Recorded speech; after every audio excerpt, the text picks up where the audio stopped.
A jornada do Papa Francisco, de Jorge Bergoglio ao líder da Igreja Católica. Na vastidão da história da Igreja Católica, poucos líderes conseguiram provocar transformações tão profundas quanto Jorge Mário Bergoglio. Nascido em Buenos Aires, este homem de origens humildes se tornaria uma das vozes mais influentes do século XXI. Como o primeiro pontífice latino-americano e jesuíta, Francisco rompeu paradigmas e estabeleceu um novo rumo para o Vaticano. Hoje, vamos mergulhar na extraordinária jornada deste homem que abandonou a pompa tradicional do papado para se aproximar dos marginalizados. Vamos explorar como suas experiências nas periferias de Buenos Aires moldaram uma visão revolucionária para a Igreja Católica global, trazendo à tona questões anteriormente relegadas à obscuridade. As raízes. A saga de Jorge Mário Bergoglio começa em 17 de dezembro de 1936, no seio de uma família de imigrantes italianos em Buenos Aires. Filho de Mário Bergoglio, contador ferroviário, e Regina Sivori, dona de casa, o pequeno Jorge cresceu em um lar onde a fé católica permeia cada aspecto da vida cotidiana.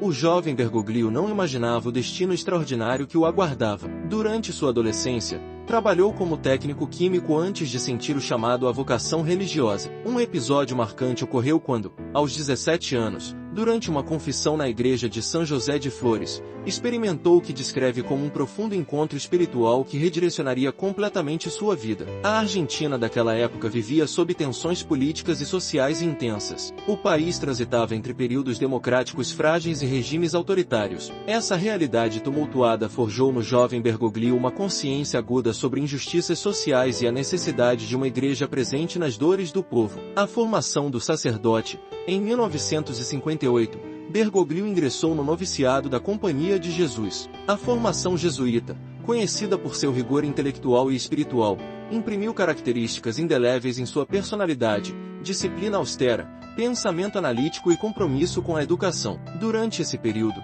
estudou humanidades no Chile, retornando posteriormente à Argentina para obter licenciatura em filosofia. Sua formação acadêmica prosseguiu com teologia no Colégio São José. Em 13 de dezembro de 1969, aos 33 anos, Jorge Bergoglio foi ordenado sacerdote. O que poucos conhecem é a versatilidade deste homem durante seus primeiros anos como religioso. Além de seus estudos teológicos, lecionou literatura e psicologia em colégios jesuítas. Essa experiência como educador cultivou nele uma habilidade singular para comunicar conceitos complexos de maneira acessível, característica que mais tarde definiria seu estilo como pontífice. O líder jesuíta em tempos conturbados, a ascensão de Bergoglio na hierarquia jesuíta foi meteórica. Em 1973, foi nomeado provincial dos jesuítas na Argentina, posição de enorme responsabilidade, especialmente considerando que assumiu tal cargo aos 36 anos. Este período coincidiu com os anos mais sombrios da história argentina recente. Durante a ditadura militar, de 1976 a 1983, Bergoglio navegou águas extremamente turbulentas. Sua atuação neste período gera debates até hoje. Enquanto críticos questionam se poderia ter feito mais em defesa dos direitos humanos, diversos testemunhos revelam como, nos bastidores, arriscou sua própria segurança para proteger perseguidos pelo regime. Um episódio pouco divulgado ilustra esta faceta. Utilizando sua influência, conseguiu esconder em propriedades jesuítas diversos perseguidos políticos, fornecendo-lhes documentos para fugirem do país. Operava numa linha tênue entre manter canais de diálogo com autoridades e proteger vidas ameaçadas. Transformação e ascensão na igreja. Após deixar o cargo de provincial, Bergoglio viveu um período de relativo ostracismo. Foi enviado para lecionar em São Miguel e posteriormente para Córdoba. Estes anos de afastamento dos holofotes proporcionaram-lhe uma profunda reflexão sobre sua missão sacerdotal. Em 1992, foi consagrado bispo auxiliar de Buenos Aires. Sua divisa episcopal, miserando ad que eligendo, olhou-o com misericórdia e o escolheu, sintetiza sua compreensão do chamado divino. Deus escolhe não pelos méritos, mas por misericórdia. Quando se tornou arcebispo de Buenos Aires em 1998, Bergoglio começou a revelar o estilo que mais tarde caracterizaria seu papado. Recusou residir no palácio arquiepiscopal, preferindo um simples apartamento, dispensou o motorista, utilizando o transporte público, visitava frequentemente as regiões mais pobres da capital argentina. O cardeal das periferias, João Paulo II, nomeou o cardeal em 2001. Como príncipe da igreja, Bergoglio manteve sua austeridade característica, destacando-se entre seus pares pelo desapego material e proximidade com os desfavorecidos. Enquanto outros cardeais circulavam em círculos de poder, Bergoglio dedicava tempo significativo nas vilas miserias, favelas, de Buenos Aires. Ali, não apenas celebrava sacramentos, mas sentava-se à mesa com famílias, ouvia suas histórias e compreendia suas lutas cotidianas. Este cardeal atípico incentivava seus sacerdotes a seguirem seu exemplo,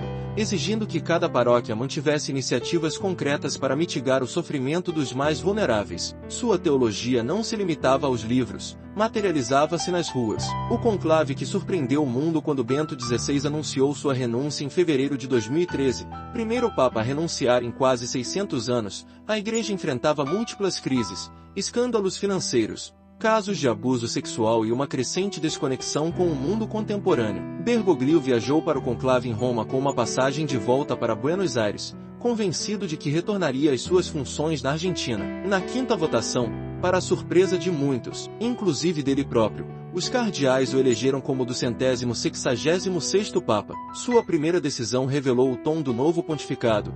Escolheu o nome Francisco, em homenagem a São Francisco de Assis, santo conhecido pelo compromisso com os pobres e com a natureza. Nunca antes um Papa havia escolhido este nome, sinalizando um desejo de renovação profunda. Um Papa diferente, rupturas e continuidades. Desde seus primeiros momentos como pontífice, Francisco demonstrou que seu papado não seria convencional. Recusou usar os sapatos vermelhos tradicionais e outros símbolos de ostentação. Optou por residir na Casa Santa Marta em vez dos aposentos papais no Palácio Apostólico. Um gesto emblemático ocorreu na Quinta-feira Santa de 2013, quando lavou os pés de detentos, incluindo mulheres e muçulmanos, rompendo com a tradição de lavar apenas os pés de sacerdotes. Esta escolha gerou polêmica, mas simbolizou perfeitamente sua visão de uma igreja servidora. Suas primeiras declarações capturaram a atenção global. Quando questionado sobre pessoas homossexuais, respondeu com a célebre frase: "Quem sou eu para julgar?" Esta resposta não alterava a doutrina católica,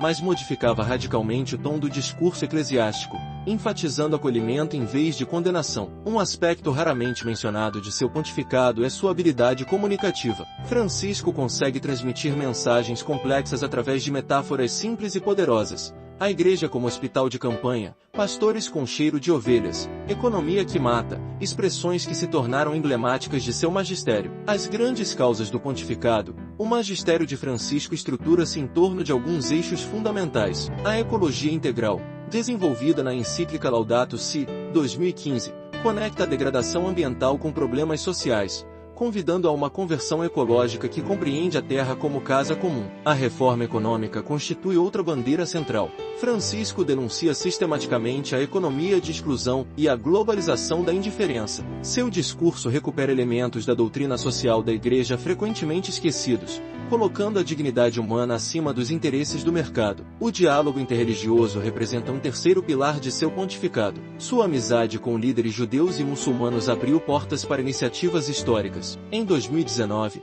tornou-se o primeiro Papa a visitar a Península Arábica, assinando com o grande imã de Al-Azhar um documento sobre fraternidade humana. Poucos analisam como estas diferentes causas se interconectam na visão de Francisco. Para ele, a crise ecológica, a pobreza global e os conflitos religiosos são manifestações de uma mesma crise antropológica, a perda do sentido de pertencimento à família humana e à criação divina. A reforma da Cúria e os desafios internos. Uma das missões mais árduas enfrentadas por Francisco tem sido a reforma da Cúria Romana, o aparato administrativo do Vaticano. A Constituição Apostólica Praedicate Evangelium, 2022, reorganizou completamente as estruturas vaticanas, priorizando a evangelização e permitindo que leigos, inclusive mulheres, ocupem posições de liderança anteriormente reservadas a clérigos. No âmbito financeiro, Francisco reforçou mecanismos de transparência e supervisão, fechando centenas de contas suspeitas no Banco do Vaticano e reorganizando completamente sua gestão. Estas mudanças nem sempre foram recebidas com entusiasmo nos corredores vaticanos. Um elemento raramente discutido é como o Papa argentino elevou vozes do sul global nas estruturas eclesiásticas. Nomeou cardeais de regiões periféricas como Mianmar, Papua Nova Guiné e Ilhas Tonga, deslocando o eixo de poder da Igreja para além da Europa tradicional. Conclusão: o legado em construção.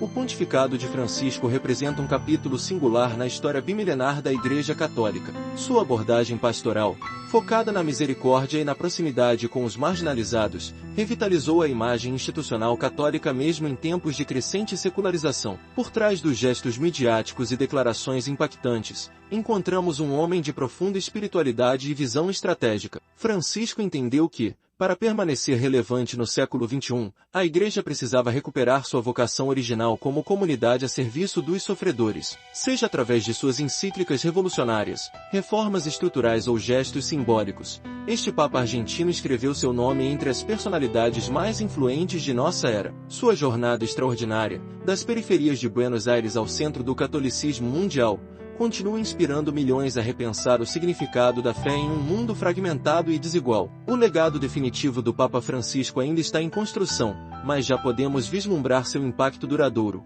Uma igreja mais próxima das periferias existenciais, mais atenta aos sinais dos tempos e mais fiel à mensagem original do Evangelho que pretende anunciar. Agora vamos fazer uma oração e uma homenagem ao grande líder do Vaticano, nosso saudoso Papa Francisco, e aproveitem para salvar e enviar essa oração para quem precisa de uma força espiritual e sentir o puro amor como foi o do nosso Papa Francisco com o mundo. E não se esqueçam de se inscrever no canal para mais vídeos sobre as histórias religiosas. Oração aos fiéis do Papa Francisco, oração da misericórdia e esperança. Senhor, fonte de toda misericórdia e compaixão, tu que escolheste Francisco como pastor para guiar tua igreja, concede-nos a graça de caminhar nas pegadas de seu exemplo, que possamos, como ele nos ensinou, ser uma igreja em saída, que não teme sujar os pés nas periferias do mundo, que não se feche em seus próprios muros, mas se lança ao encontro dos que sofrem. Dá-nos a coragem de ser construtores de pontes, onde outros erguem muros, que saibamos, como Francisco nos mostrou,